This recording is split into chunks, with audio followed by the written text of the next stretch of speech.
Hello everyone, good morning. তোমরা সবাই কেমন আছো? আশা করি সবাই ভালো আছো, আর আমিও খুব ভালো আছি। তো আমি এখানে কয়েকটা কাঠবাদাম নিয়ে নিলাম, আর এখানে আমি হরলিক্স নিয়ে নিলাম। তো সকালে শুরুটা আমি এভাবেই করি। তো আমি আজকে এক জায়গায় ঘুরতে যাব, তো আমি রেডি হয়ে নিয়েছি। তো যেহেতু আমার বর বাড়িতেই আছে, তো আমরা এখন ঘুরতে যাব। তো কোথায় ঘুরতে যাব একটু পরেই দেখবে। এটা হচ্ছে আমাদের বাড়ির ঠিক পাশে একটা চা বাগান। তো রাস্তার পাশে চা বাগানগুলো দেখতে খুব সুন্দর লাগছিল, সবুজ, চারিদিকে সবুজ আর সবুজ। তো দেখতে দেখতে আমরা চলে এসেছি সেই পাকা রাস্তায়। তো যাচ্ছি, এদিকে রোদও উঠেছে, 10টা মতো বাজে। তো বাইকেই যাচ্ছি। তো আজকে একটু পাহাড়ের দিকে যাওয়ার ইচ্ছে আছে, তো দেখা যাক কতটুকু যাওয়া যায়। তো আমরা যাচ্ছি এখন, অনেকটা দূরেই যাচ্ছি। তো আসলে পাহাড় মানে দেখতে যতটা কাছে মনে হয়, ঠিক ততটা কাছে হয় না, একটু দূরেই হয়। তো যত যাচ্ছিলাম আর রাস্তা শেষ হচ্ছিল না, মানে মনে হচ্ছে কখন সেই পাহাড়ের কাছে যাব, কিন্তু পাহাড়টা আসলেই এখান থেকে অনেকই দূরে। তো তাও যাওয়ার চেষ্টা করব কাছে, এবং তোমাদের সাথে শেয়ার করব পাহাড়টা দেখতে কীরকম।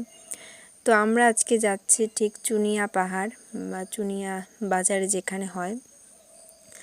তো আমি এর আগে কোনো দিন যাইনি, তো এবারই ফার্স্ট যাচ্ছি। তো এটা হচ্ছে চুনিয়া, জয়ন্তী পাহাড়ে গিয়েছি, কিন্তু এটা আরেকটা।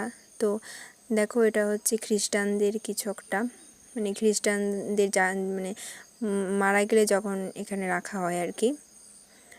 তো তো এই যে চুনিয়া, সামনেই চুনিয়া বাজার, তো এখানে বাজারটা বসে।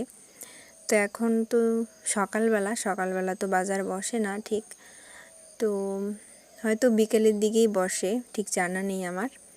তো এখন পুরো ফাঁকাই। তো ওই যে ওই দিকে দেখতে পাচ্ছ কিছুটা জায়গা, এখানে চুনিয়া বাজার। আর এখন সামনের দিকে আমরা যাচ্ছি, তো দেখা যাক কতটুকু যাওয়া যায়। এখানে শুধু চা বাগান আর চা বাগানই, আর এখানে কোনো বাড়ি ঘর নেই। তো একটু ভয়ও করে, কারণ রাস্তায় কোনো মানে কাউকে দেখা যায় না, হঠাৎ মাঝে মাঝে কয়েকজনকে দেখা যায়। তো যত আমরা গভীরে যাব, মানে ভিতরের দিকে যাব, ততই মানে মানুষজন থাকে না, একটু তো ভয় করি।